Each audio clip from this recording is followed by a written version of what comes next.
ഇപ്പോൾ നിഖിൽ കോഴിക്കോട്ടിൽ കോഴിക്കോട് എങ്ങനെയായിരുന്നു പൊതുപണിമുടക്ക്? എന്തൊക്കെയാണ് വിവരങ്ങൾ നിഖിൽ?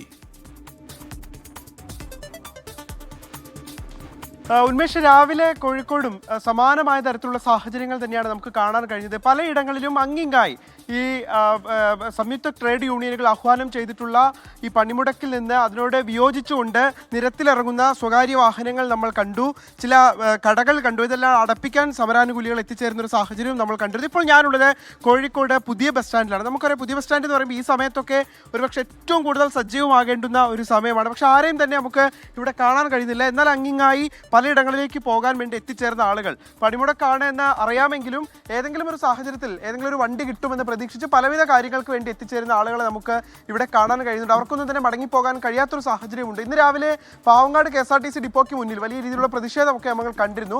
ചില ഡ്രൈവർമാരും കണ്ടക്ടർമാരും ബസ് എടുക്കാൻ തയ്യാറായി വന്നതിനെ തുടർന്ന് അവർക്കതിന് സാധ്യമാകാതെ വന്നപ്പോൾ ഈ സമരാനുകൂലികളുമായിട്ട് ഒരു തർക്കത്തിലേക്കും വാക്കുതർക്കത്തിലേക്കൊക്കെ പോകുന്ന ഒരു സാഹചര്യം നമ്മൾ കണ്ടു. എന്തായാലും ഇപ്പോൾ ശാന്തമാണ്. പലയിടങ്ങളിലും വാഹനങ്ങൾ തടയുന്നുണ്ട്. തുറക്കാൻ ശ്രമിച്ച കടകൾ അടപ്പിക്കുന്ന ഒരു സാഹചര്യമുണ്ട്. ചേട്ടൻ എങ്ങോട്ട് പോകാൻ വേണ്ടിയിട്ടായിരുന്നു? മലപ്പുറത്തേക്ക് പോകാൻ വേണ്ടി. പണിമുടക്കാന്ന് അറിഞ്ഞിട്ടുണ്ടായിരുന്നു. പക്ഷേ പ്രൈവറ്റ് ബസ് 6 മണിക്ക് ശേഷം ഓടുന്നതാണ് ഈ കണക്കൂടുണ്ടായിരുന്നത്. അത് ഓടുന്നില്ലെങ്കിൽ ട്രെയിനിന് പോകാം. അതിനുവേണ്ടി ഇവിടെ വെയിറ്റ് ചെയ്യണം. അതിനുവേണ്ടി ഇവിടെ വെയിറ്റ് ചെയ്യണം. KSRTC ഓടില്ലെന്നാണ് സ്റ്റാൻഡിൽ നിന്ന് പറഞ്ഞു. KSRTC ഉദ്യോഗസ്ഥന്മാർ പറഞ്ഞു, ഓഫീസിൽ നിന്ന് പറഞ്ഞു KSRTC ബസ് ഓടത്തില്ല. ബുദ്ധിമുട്ടായില്ല. അത് അവിടെ ഒരുപാട് കർണാടക ബസ്സെല്ലാം കിടക്കുന്നുണ്ട്. അവരും ഇതേപോലെ തന്നെയായിരുന്നു. ഞങ്ങൾ എന്താവശ്യത്തിന് വന്നതായിരുന്നു ഇവിടെ? ഞാൻ ഹോട്ടൽ ജോലിക്കാണ്.